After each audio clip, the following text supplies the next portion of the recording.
So I want to talk to you about questions A and B in particular for this election. This is a watershed election for Montgomery County. And if A doesn't pass and either B passes or A and B pass, which is possible because a vote for one doesn't mean it's there that it's a vote against the other. These two things could pass together. Either question B alone or a combination of leaving things the way we are will really put the county in a spiral that it's going to be very difficult to escape from. Many of you who paid attention to the campaign might remember that when I was going out campaigning, I kept telling people, I don't have very many promises because there is no money in the county budget. And what I said then has proven to be true. Our tax structure is absolutely paralyzing. Every other jurisdiction around us, as their property base grows, they're able to grow their taxes. They make decisions about the tax rate. So if there were huge increases in tax assessments, the counties would have the ability to moderate the rate in order to moderate the impact. But at the same time, they could realize the benefits from additional growth. Montgomery County has the worst tax system, and it will wreck the county. And I'm not going to mince words about this. Our system was created 30 years ago when a well-meaning council passed a charter amendment that was meant to head off, no surprise, a Ficker amendment.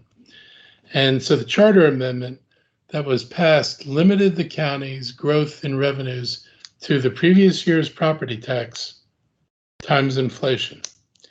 And then there was a sentence that said new construction and rezonings due to master plans were exempt from this limit, so that if you rezoned the place or somebody built a new building, those tax revenues could come on top of last year's number time inflation because it represented new property, new up valuations of property because of investments we've made. And so it would have given us a cushion for growth. For reasons unbeknownst to me and to anybody I've actually talked to, Rich and I realized this last winter that the county hasn't realized any money from reassessments of property and may be getting only about 1 year out of 3 years of new construction. They never counted the reassessments as new revenue. So just picture a place like Wheaton or Bethesda where the zoning on the ground allowed for those small buildings that populated Wheaton a long time ago. And then you change the zoning and all of a sudden you can build a high rise. The land is worth massively more. We never captured a dime of that increased value.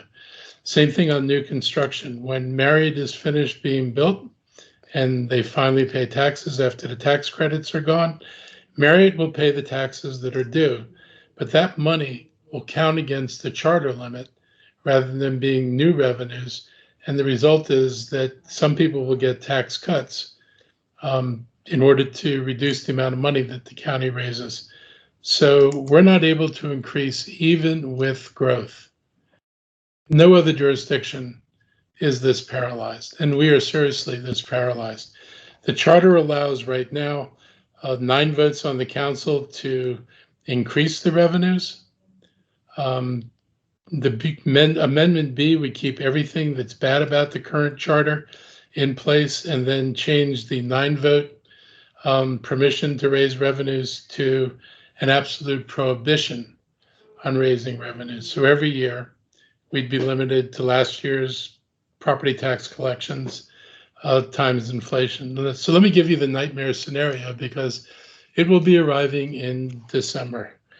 If enough properties have been reassessed so that because of vacancies, because of COVID, that their property is worth less, the amount of revenue that we are going to generate is going to be less. That becomes the baseline, less revenue. Now, we're expecting inflation of between maybe 0 and maybe 0.5%. So the adjustment to next year's revenues would be the 0 or 0.5%. And that would be it. That's it. So you've got rising needs, We've got massive school overcrowding. We've got major problems with facilities. Our backlog on school construction is $750 million, and our backlog on school maintenance and repairs is also $750 million. We can't even envision how to tackle that right now.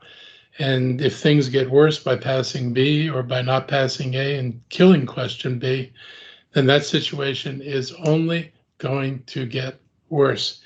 You cannot compete with places like Northern Virginia and the District of Columbia if you have no money to build infrastructure. So, for example, in Tyson's Corner, I'll say in Fairfax County, I'll start there. There is a base tax of $1.15 on everybody, which is about 16 cents higher than where we are. Then on every square inch of commercial property in Fairfax County, they pay an additional 12.5 cents. And the other Northern Virginia counties have a variation of that. So the base tax rate for commercial property in Northern Virginia is $1.27.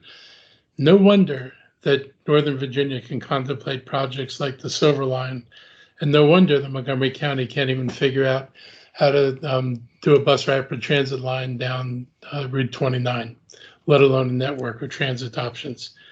In addition, Virginia uses special taxing districts. So they've got them on Tyson's Corner, they have them in Potomac Yards. It's a routine tool that Northern Virginia counties use, and it's generally a tax on commercial property to pay for infrastructure. So if you're in Fairfax County, in Tyson's Corner, and you're doing a development, your tax rate is $1.65 with all the special taxing district taxes, plus the transportation tax, plus the base tax, which is higher than ours. And then here's another wrinkle. When I say this to people, developers will say, well, you know, you've got this energy tax and they don't have that in Virginia. And I say, yeah, you're right. We have that, they don't. But here's what Fairfax County has: a 3% gross receipts tax on every business in Fairfax County. So they raise almost as much from the private sector in a gross receipts tax as we raise from our energy tax, which includes every federal building, every church, every hospital, every school, every government building, every home, and every business.